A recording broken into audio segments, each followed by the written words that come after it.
ಪರಮ ಪೂಜ್ಯ ಶ್ರೀ ಮಾಳಿಂಗರಾಯ ಮಹಾರಾಯರಿಗೆ ತುಂಬು ಹೃದಯದ ಭಕ್ತಿಪೂರ್ವಕ ಧನ್ಯವಾದಗಳನ್ನ ಅರ್ಪಿಸ್ತಾ ಇದ್ದೇನೆ. ಅದೇ ರೀತಿ ಇನ್ನೊಂದು ಕಾರ್ಯಕ್ರಮದ ಉಳಿಸಬೇಕು ಅಂತ ಕೆಲವನ್ನ ತೆಗೆದುಕೊಳ್ತಾ ಇದ್ದೇನೆ. ಸಮಾರಂಭ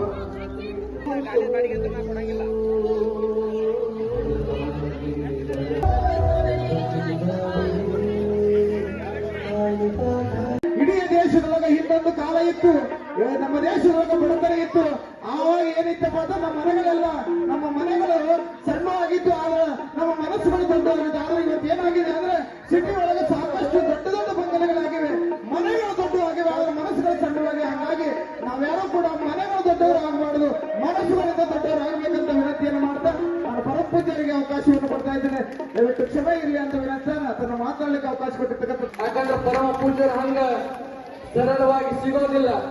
ಅಂತ ಒಂದು ಮಳೆಯ ಜೊತೆಗೆ ನಿಮ್ಮನ್ನೆಲ್ಲರನ್ನ ಆಶೀರ್ವದಿಸಲು ಬಂದಿರತಕ್ಕಂತ ಪರಮ ಪೂಜ್ಯರ ಪವಿತ್ರ ಸನ್ನಿಧಾನಕ್ಕೆ ಎನ್ನ ಭಕ್ತಿಯಿಂದ ಶರಣೆಂದು ಈ ಮೇಘರಾಜನ ಆರ್ಭಟದ ಜೊತೆಗೆ ಇವತ್ತು ನಮ್ಮೂರ ಗೆಳೆಯರ ಬಳಗದ ಎಲ್ಲಾ ಕಾರ್ಯಕರ್ತರು ಇವತ್ತು ಗೆಳೆಯರ ಬಳಗ ಬಹಳಷ್ಟು ವಿಶೇಷವಾಗಿ ಪ್ರತಿ ವರ್ಷವೂ ಕೂಡ ಪರಮ ಪೂಜ್ಯರನ್ನ ಅನೇಕ ಜನ ಪರಮ ಪೂಜ್ಯರನ್ನ ಕರೆಸಿ ನಮ್ಮೂರಿಗೆ ಒಳಿತಾಗಲಿ, ನಮ್ಮೂರಿಗೆ ಎಲ್ಲ ಪರಮ ಪೂಜ್ಯರ ಆಶೀರ್ವಾದ ಅವರೆಲ್ಲರಿಗೂ ಕೂಡ ತಟ್ಟಲಿ.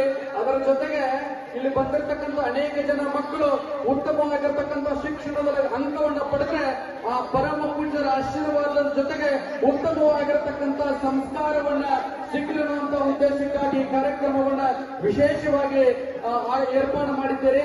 ಅದರ ಜೊತೆ ನಿಕ್ಕರು ಇವತ್ತು ನಾವು ಬಹಳ ನಿರ್ಭೀತಿಯಿಂದ ಇದ್ದೇವೆ ಅಂತಂದ್ರೆ ನಾವೆಲ್ಲರೂ ಕೂಡ ಯಾವ ಹೆದರಿಕೆಯೂ ಕೂಡ ಇಲ್ಲದಂಗೆ ಇದ್ದೇವೆ ಅಂತಂದ್ರೆ ಅದಕ್ಕೆ ಮೂಲವಾಗಿರ್ತಕ್ಕಂಥ ಕಾರಣ ಗಡಿ ಕಾಯುವಂತಹ ಸೈನಿಕರು, ಅಂತವರನ್ನ ಗೌರವಿಸುವಂತ ಕಾರ್ಯಕ್ರಮ ಈ ವೇದಿಕೆ ಮಾಡ್ಲಿಕ್ಕಿದೆ. ಆ ವೇದಿಕೆ ಎಲ್ಲರಿಗೂ ಕೂಡ ಜೋರಾಗಿ ಚಪ್ಪಾಳೆಯನ್ನು ತಟ್ಟಿ ನಾವೆಲ್ಲರೂ ಕೂಡ ಗೌರವಿಸೋಣ. ಅದರ ಜೊತೆಗೆ ಅನ್ನ ಹಾಕುವಂತ ರೈತ, ಗಡಿ ಕಾಯುವಂತ ಯೋಧ, ಅನ್ನ ಹಾಕುವಂತ ರೈತ, ಇಂಥವರೆಲ್ಲರನ್ನ ಕರೆಸಿ ಗೌರವಿಸುವಂತ ವೇದಿಕೆ ಇದು ಅತ್ಯಂತ ವಿಶೇಷವಾಗಿರತಕ್ಕಂತ ವೇದಿಕೆ ಅನ್ನುವಂತಹ ಈ ಸಂದರ್ಭದಲ್ಲಿ ಹೇಳಿ ಆ ಮೇಘರಾಜನ ಆರ್ಭಟದ ಜೊತೆಗೆ ಇಲ್ಲಿ ವೇದಿಕೆ ಮೇಲೆ ಆಶೀರ್ವಾದಾಗಿರ್ತಕ್ಕಂಥ ಸರ್ವರಿಗೂ ಕೂಡ ಭಕ್ತಿಯಿಂದ ಆಶೀರ್ವದಿಸಿ, ಸರ್ವರಿಗೂ ಕೂಡ ಭಕ್ತಿಯಿಂದ ಗೌರವಿಸಿ ಈ ಕಾರ್ಯಕ್ರಮ ಪ್ರತಿ ವರ್ಷಕ್ಕಿಂತಲೂ ಮುಂದಿನ ವರ್ಷ ಅತ್ಯಂತ ವಿಶೇಷವಾಗಿ ಈ ಕಾರ್ಯಕ್ರಮ ಜರುಗಲಿ ಅಂತ ಹೇಳಿ ನಮ್ಮನ್ನ ಕೂಡ ಕರೆಸಿ ಗೌರವಿಸಿರ್ತಕ್ಕಂಥ ಈ ಕಮಿಟಿಯವರಿಗೆ ಭಕ್ತಿಯಿಂದ ವಂದಿಸಿ ನನ್ನೆರಡು ಮಾತಿಗೆ ವಿರಾಮ ಕೊಡ್ತೇನೆ. ಪರಮ ಪೂಜ್ಯರ ಒಂದೆರಡು ಆಶೀರ್ವಚನ ನೀವೆಲ್ಲರೂ ಕೂಡ ಕೇಳಿ. ಯಾಕಂದ್ರೆ ಶ್ರವಣ ಮಾಸ ಅನ್ನುವಂತಹದ್ದು ಎಲ್ಲ ಮಾಸಗಳಲ್ಲಿ ಅತ್ಯಂತ ಪವಿತ್ರವಾಗಿರ್ತಕ್ಕಂಥ ಮಾಸ. ಆ ಭಗವಂತನನ್ನ ನಾವು ಸ್ಮರಣೆ ಮಾಡುವಂತಹ ದಿವಸ. ಇಂತಹ ಒಂದು ದಿವಸದೊಳಗ, ಇಂತಹ ಒಂದು ಪವಿತ್ರ ಮಾಸದೊಳಗ ಇವತ್ತು ನಿಮ್ಮ ದಿಂಡವಾರ ಗ್ರಾಮಕ್ಕ ಪರಮ ಪೂಜ್ಯ ಸಿದ್ದೇಶ್ವರಪ್ಪಂಗಳವರ ಜಗತ್ತಿನೊಳಗ ಅನೇಕ ಜನ ಸಂತರು ಮಾಂತರು ಬದುಕಲಿಕ್ಕತ್ತಿದ್ದಾರ. ಆದ್ರೆ ವಿಶೇಷವಾಗಿ ಹೆಂಗ ಹೇಳ್ತಿದ್ರು ಹಂಗ ನಡೆದಿರ್ತಕ್ಕಂಥ ಪರಮ ಪೂಜ್ಯರು ಸಿದ್ದೇಶ್ವರಪ್ಪಂಗಳವರ ಇರ್ತಲ್ಲ ಅವರ ಪ್ರತಿರೂಪವಾಗಿ ಇವತ್ತು ಅಮೃತಾನಂದ ಪರಮ ಪೂಜ್ಯರು ನಿಮ್ಮೆಲ್ಲರನ್ನ ಉದ್ದೇಶಿಸಿ ಇವತ್ತು ಆಶೀರ್ವಾದ ಮಾಡಿ. ನೀವು ದಿಂಡವಾರದವರು, ಅದರಲ್ಲಿ ವಿಶೇಷವಾಗಿ ನಮ್ಮೂರ ಗೆಳೆಯರ ಬಳಗದವರು ಹೇಗಾದರೆ ಅಂದ್ರೆ ಅದು ಮಳೆ ನಿಮ್ಮನ್ನು ಪರೀಕ್ಷೆ ಮಾಡಲಿಕ್ಕೆ ಬಂದ್ರೆ ನೀವು ಆ ಪರೀಕ್ಷೆ ಸಹಿತ ಹೆದರ್ತಾ ಇಲ್ಲ. ಇದು ಬಹಳ ವಿಶೇಷವಾದದ್ದು.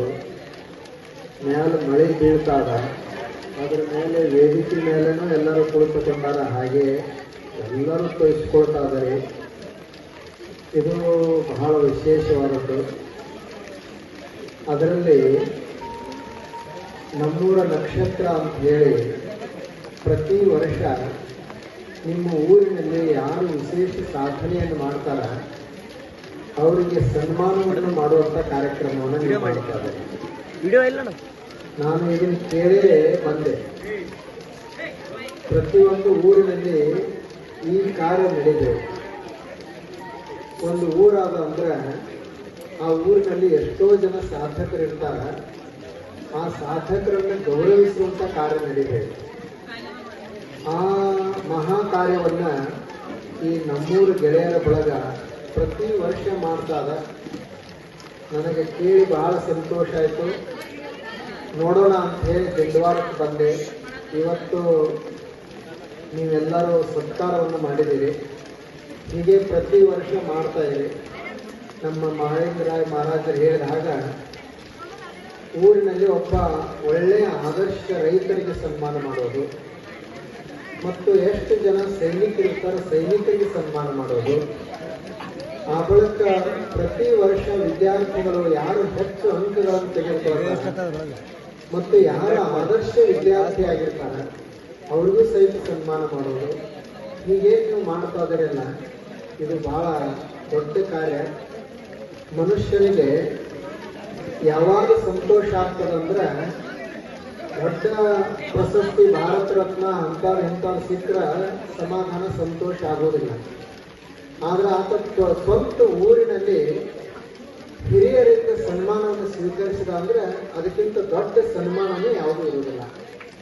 ಅದಕ್ಕಾಗಿ ಇವತ್ತು ವಿದ್ಯಾರ್ಥಿಗಳಿಗೆ ಎಷ್ಟು ಸಂತೋಷ ಆಗ್ಯದ. ಅವರಿಗೆಲ್ಲ ಸಣ್ಣ ಸಣ್ಣ ಮಕ್ಕಳು ಸಹಿತ ಬಂದವರೆಲ್ಲ ಕಾರ್ಯಕ್ರಮದಲ್ಲಿ ಭಾಗವಹಿಸಿದ್ದಾರೆ.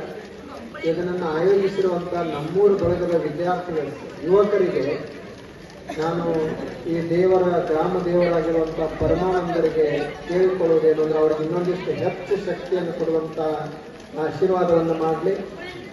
ಅವರು ಹೀಗೆ